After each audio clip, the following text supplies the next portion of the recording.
If you're heading to Finke Desert Race for the first time, then this video is for you. So one of the problems that I see with riders getting prepared for Finke is they leave their preparation too late. They don't get organised, they don't get on top of things early enough, which means they're on the back foot as they go into the race. So what I'm going to go through in this video is the top 3 things or common mistakes that I see come up for first time Finke races. And hopefully you see this video early enough where you can start to implement them, get on top of them and not make those same mistakes. First mistake that I see is not starting training, not starting fitness work early enough. So I find a lot of riders treat their training for Finke like a sprint. Okay, they kind of put it off to the very last minute until they feel like shit, I can't put it off anymore. And then it's go, training all the time, doing cycling, going to the gym, trying to get on the bike all the time, throwing absolutely everything at it for those weeks leading up to the event. And that leads to a couple of things. Number one, it leads to riders feeling burnt out and flogged by the time they get to the race because they've gone from zero to hero with their training and their body can't keep up.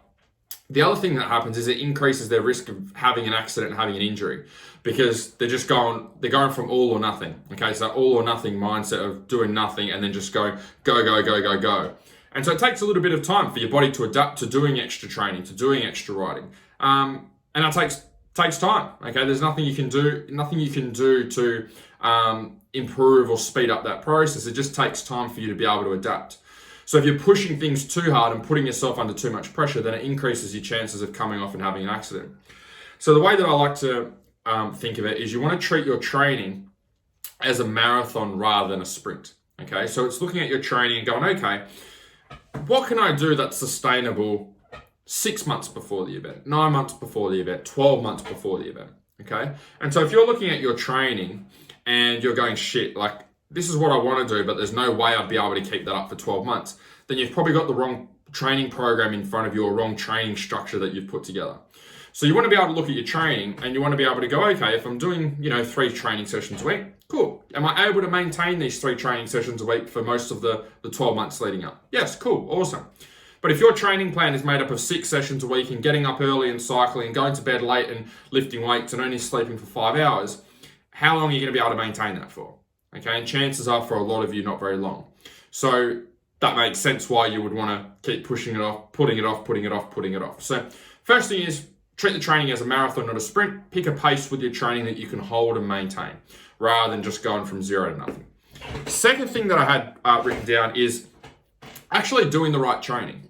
So I've been coaching riders, helping riders with their fitness for Finke since maybe 2016 now, 2017.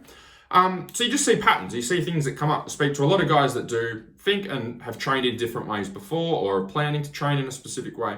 And one of the big things that I see is that a lot of Finke riders think they need to train a lot more than what they actually have to be able to get ready for the event.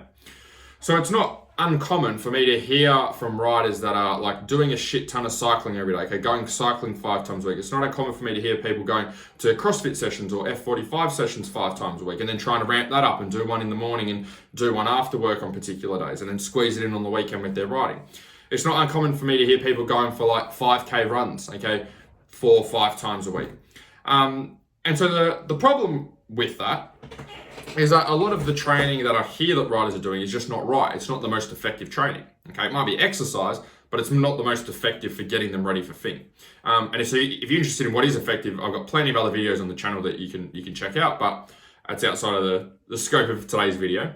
But ultimately, if you can do the right training, you actually do a lot less training. And what I find for a lot of riders is they're not doing the right training, they're not getting the results with what they're doing, and they think that they just got to do more. They think they just got to add more volume. So if they're going, running twice a week, they're like, oh shit, if I go for running 4 or 5 times a week, I'll be super fit. But that's not necessarily the case. If you're not doing the right stuff, it's not really going to matter. So if you do the right training, you can train a lot less than probably what you think you need to do and get a lot better results. So that's the second thing.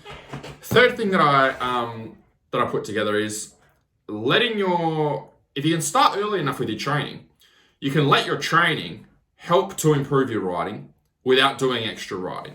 Okay, and what I mean by that is if you're doing Finke, okay, which is generally in June, and let's say you started 12 months out, okay, you started all your fitness work and training work June the previous year, okay, or after Finke the previous year.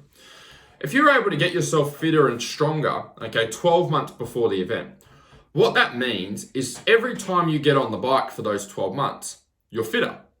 And if you're fitter, every time you get on the bike for every practice ride, you're going to be riding for harder for longer periods of time every time you go and practice.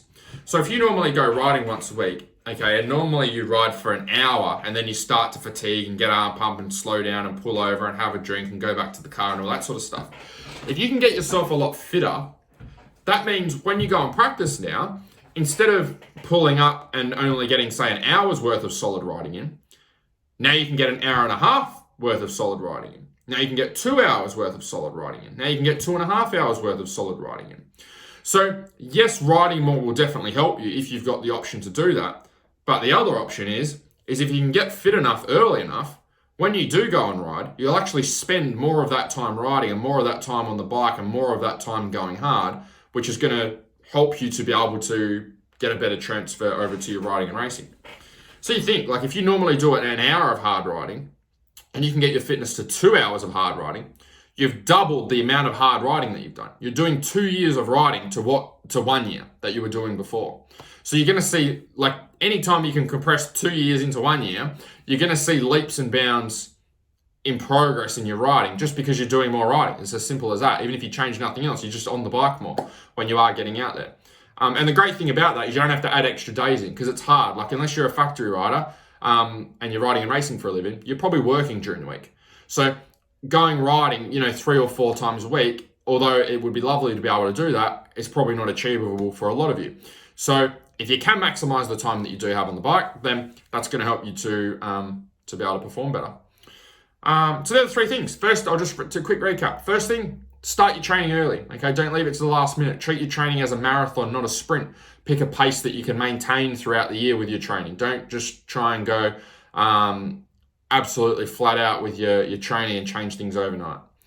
Second thing is do the right training. If you can do the right training, you can cut things back. So like the riders that we work with, they only do 3 sessions a week, 3 training sessions. And a lot of them that come and work with us, we need to work on cutting back their training, okay, and doing less. And they do a lot less and get better results on the bike. And the reason that is just because they're doing the right stuff. Third thing is let your training help your riding, okay? If you can get onto your fitness stuff early enough, it's going to help to improve all your practice rides and help to improve your riding that way because you're spending more time on the bike when you do make the effort to get out there. So if you'd like some help with this stuff or you're getting ready for Finke and you want to get onto it early, feel free to apply for my Faster Laps program, which I'll put in the link below. And then we can go from there. But otherwise, hopefully you guys enjoyed this video.